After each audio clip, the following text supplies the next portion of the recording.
नमस्कार साथियों, Naira education institute में आपका हार्दिक स्वागत है।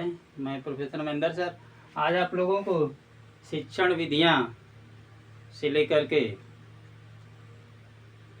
टॉप 5 क्वेश्चन आपके समक्ष प्रस्तुत करने जा रहा हूं। मुझे आशा और विश्वास है कि आज का टॉपिक आपको बेहद पसंद आएगा। साथियों, शिक्षण विधियां क्या होती हैं, किसे कहते हैं, ये साथियों इस पर चर्चा करने से पहले मैं चाहूँगा कि जो भी साथी नायरा एजुकेशन इंस्टीट्यूट परिवार से जुड़ करके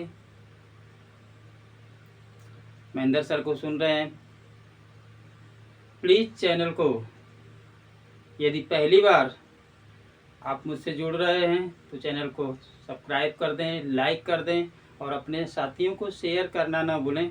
उनको शेयर कर देंगे तो उनको भी शिक्षण विधियों का ज्ञान हो सकेगा। तो आइए साथियों, ज़्यादा देर न करते हुए शिक्षण विधियों की तरफ चलता हूँ। शिक्षण विधि, शिक्षण क्या होता है? शिक्षण साथियों, कल मैं क्लास ले रहा था तो उसमें शिक्षण की चर्चा हुई। तो शिक्षण में साथियों दो कार्य, मुख्य रूप से दो पक्ष, एक जो है प्रभावित करने वाला,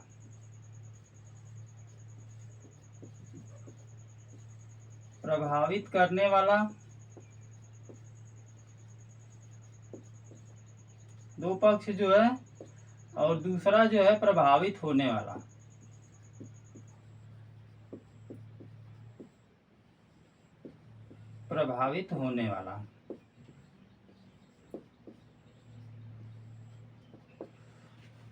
यही चर्चा हो रही थी। कुछ स्टूडेंट्स थे, ये लोग जो है कि कह रहे थे कि सर शिक्षण विधियों में, शिक्षण में जो है सिर्फ पढ़ाने का कार्य किया जाता है। नहीं साथियों, शिक्षण में जो है ये दो पक्ष होते हैं, तीन पक्ष भी होते हैं, मैं बताऊंगा आपको। एक प्रभावित करने वाला होता है और दूसरा प्रभावित होने वाला होता है। तो जो प्रभावित करता है इसको बोला जाता है शिक्षक,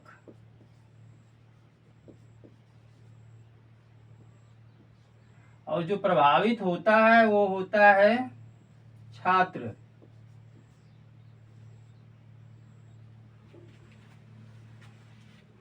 जब तक प्रभावित करने वाला प्रभावित होने वाले के सामने उपस्थित नहीं होगा तब तक शिक्षण कार्य संपन्न होने वाला नहीं है। साथियों, रायबर्न महोदय ने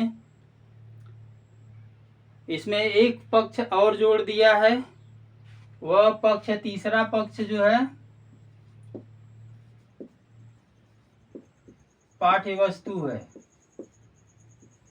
ये तीनों को जो है रायबर्न महोदय ने जो है इंगित किया है, ध्यान दीजिएगा। According to Ryburn. साथियों, वास्तव में शिक्षण में सीखने सिखाने का कार्य किया जाता है। एक पक्ष सिखाने वाला होता है जिसे शिक्षक कहा जाता है, दूसरा पक्ष सीखने वाला होता है, वो स्टूडेंट के रूप में होता है। पाठ्य वस्तु तो उसके कक्षा के स्तर से निर्धारित होती है। पाठ्य वस्तु का निर्माण इसलिए किया जाता है कि इससे पता चल सके कि कहाँ से जो है विषय को शुरू करना है और कहाँ पर एंड करना है। और उसे भी, अब तो सेमेस्टर प्रणाली शुरू हो चुकी है उच्च कक्षाओं में, अभी भी ईयरली परीक्षाएं जो है कि ईयरली कार्यक्रम बोर्ड की परीक्षाओं में होता है, यूपी बोर्ड जो है। तो साथियों, ये शिक्षण के अंतर्गत आता है। अब साथियों, विधि क्या होती है? विधि साथियों एक तरीका होता है। जैसे हम यूं कह लें कि कोई कार्य करना है और वह कार्य करने के लिए हमें तरीका मालूम नहीं है, तो क्या हम कार्य कर पाएंगे? नहीं साथियों, नहीं कर पाएंगे। जबरदस्ती अगर उस कार्य को आपसे करवाया जाएगा तो कैसे होगा? निश्चित रूप से उस कार्य में बाधाएं आएंगी। जबरदस्ती करेंगे, काम खराब होगा। जब काम खराब होगा तो नुकसान होगा।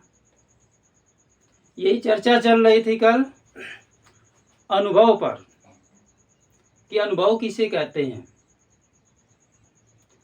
तो साथियों, सभी लोग जितने भी मुझसे पढ़ रहे हैं सभी लोग अनुभवी हैं, इसमें कहने की कोई बात नहीं है।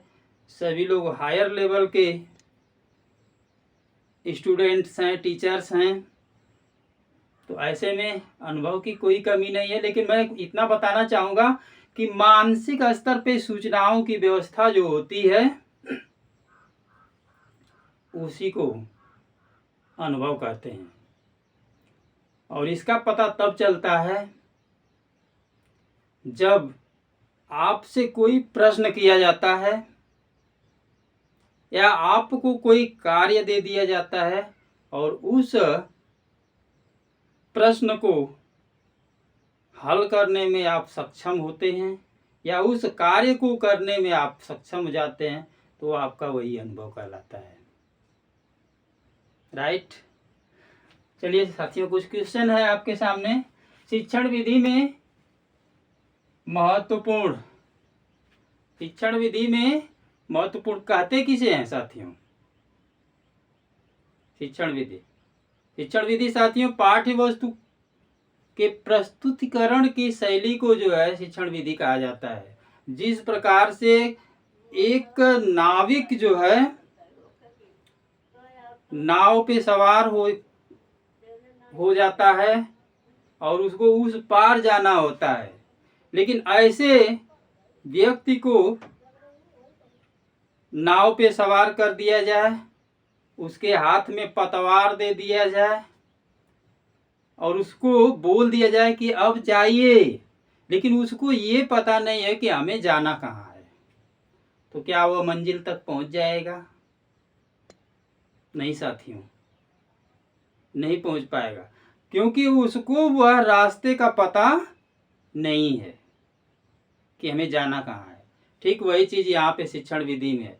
यह एक ऐसा सिस्टम है कि जिस प्रकार से एक नाविक रास्ते के अभाव में इस पार से उस पार नहीं जा सकता, उसी प्रकार से एक शिक्षक के लिए शिक्षण विधि के अभाव में उसका शिक्षण कार्य संपन्न नहीं हो सकता। तो आइए साथियों, इससे संबंधित कुछ प्रश्न हैं। जैसे पहला क्वेश्चन है, शिक्षण विधि में महत्वपूर्ण होती है, शिक्षण विधि में क्या महत्वपूर्ण होती है? Very very most important question for all competition. तो शिक्षण विधि में साथियों पाठ्य वस्तु महत्वपूर्ण होती है। पाठ्य वस्तु। अगला क्वेश्चन साथियों, शिक्षण विधियां शिक्षण को किस रूप में मानती हैं? भाई, शिक्षण विधियां शिक्षण को किस रूप में मानती हैं? तो साथियों, शिक्षण विधियां शिक्षण को कला के रूप में मानती हैं। किस रूप में मानती हैं? कला के रूप में।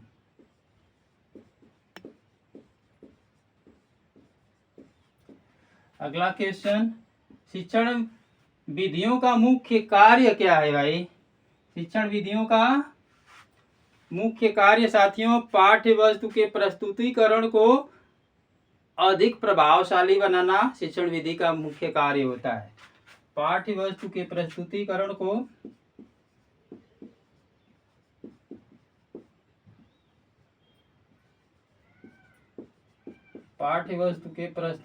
को अधिक प्रभावशाली बनाना।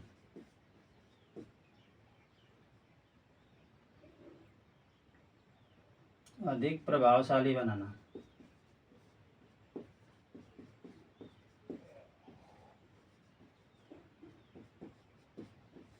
अगला क्वेश्चन है, शिक्षण विधि में कौन सा उपागम को अपनाया जाता है? कौन सा उपागम होता है जिसको शिक्षण विधि में? साथियों, ये होता है माइक्रो टीचिंग, स्थूल उपागम।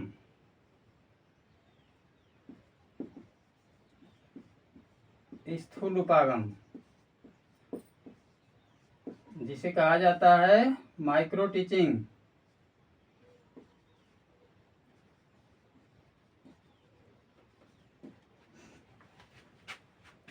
शिक्षण विधियां किस थ्योरी की देन है भाई?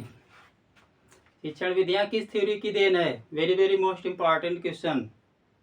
अधिकतर आपका जो है ये एकदम higher level UGC NET JRF तक इसको पूछा जाता है, शिक्षण विधियां किस थ्योरी के देन है। तो साथियों, शिक्षण विधियां जो है classical human organisation theory, classical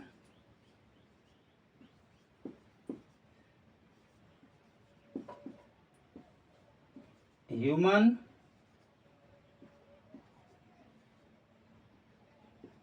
organisation theory,